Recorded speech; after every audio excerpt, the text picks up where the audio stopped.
Olá, pessoal, estamos iniciando nossa aula 2. Eu sou o professor Ulisses Lima, da disciplina Planejamento e Avaliação Escolar.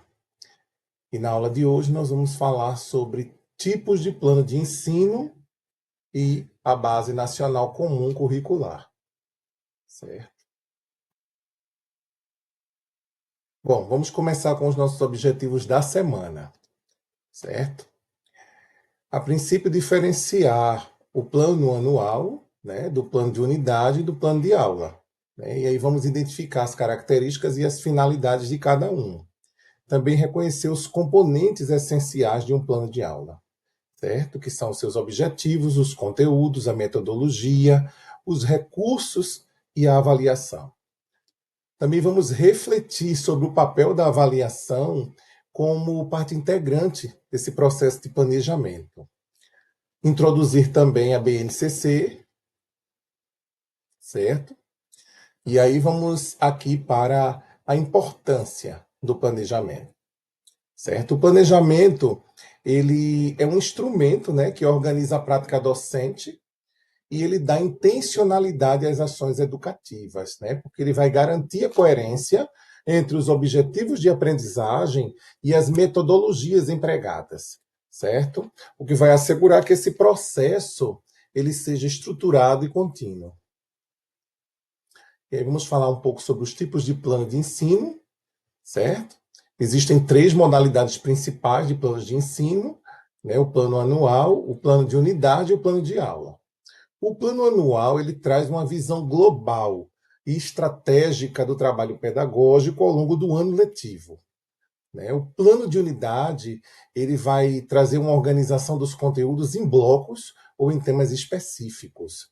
E o plano de aula, né, que a gente também conhece como o plano diário, ele é um detalhamento do trabalho didático. Né? E aí ele vai funcionar em encontros bem específicos.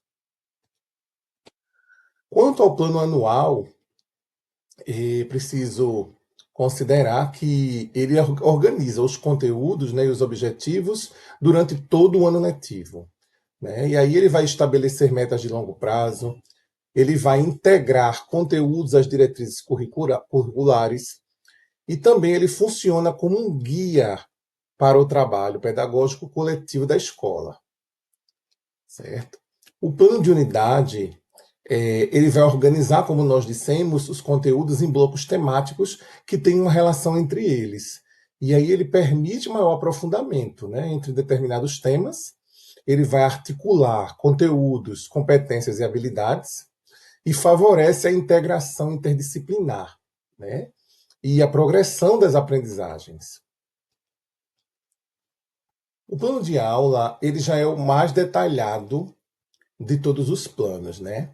Nele, o professor define para cada encontro os objetivos, as metodologias, os recursos e os critérios de avaliação. Ele é um instrumento de organização diária e ele deve estar alinhado ao plano anual e ao plano de unidade. E quais são os componentes de um plano de aula? Bom, um plano de aula ele deve conter minimamente os seguintes elementos: os objetivos de aprendizagem, os conteúdos a serem trabalhados, a metodologia e estratégias didáticas, os recursos materiais e tecnológicos que serão usados e os procedimentos e critérios de avaliação.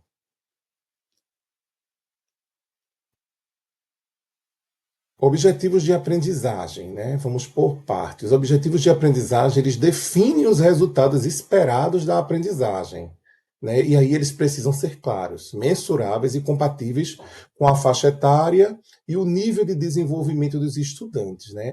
Os objetivos de aprendizagem, a gente sempre diz que ele deve levar em conta também as experiências anteriores, certo?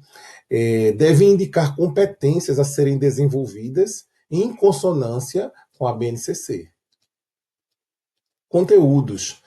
Os conteúdos, eles representam os conhecimentos, né? Os conceitos, as atitudes e os valores a serem trabalhados. E aí eles devem ser selecionados, né, considerando sua relevância científica, social e cultural, articulando-se ao currículo escolar e ao projeto pedagógico da instituição, o PPP. Quanto à metodologia e recursos, né, a metodologia ela define as estratégias de ensino e aprendizagem, né? Ela inclui atividades expositivas, pesquisas, debates, projetos ou estudos de caso. No caso dos recursos, aí eles envolvem materiais físicos ou tecnológicos, né, como livros, mapas, recursos digitais, vídeos, né, jogos didáticos. A avaliação, ela deve ser diagnóstica, é importante dizer isso, né, que ela deve ser diagnóstica, processual e formativa. Quando a gente diz que ela é diagnóstica, ela precisa ser diagnóstica é porque ela identifica conhecimentos prévios, né?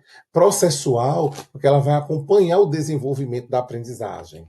E formativa, porque ela retroalimenta o processo, né, permitindo ajustes no planejamento, né? Ela vai aí evitar o improviso. Planejamento, como ensinar, né?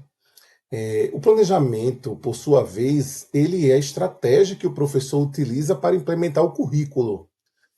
Ele adapta os conteúdos à necessidade dos alunos, né? Criando atividades e metodologias que tornam o aprendizado mais significativo e contextualizado.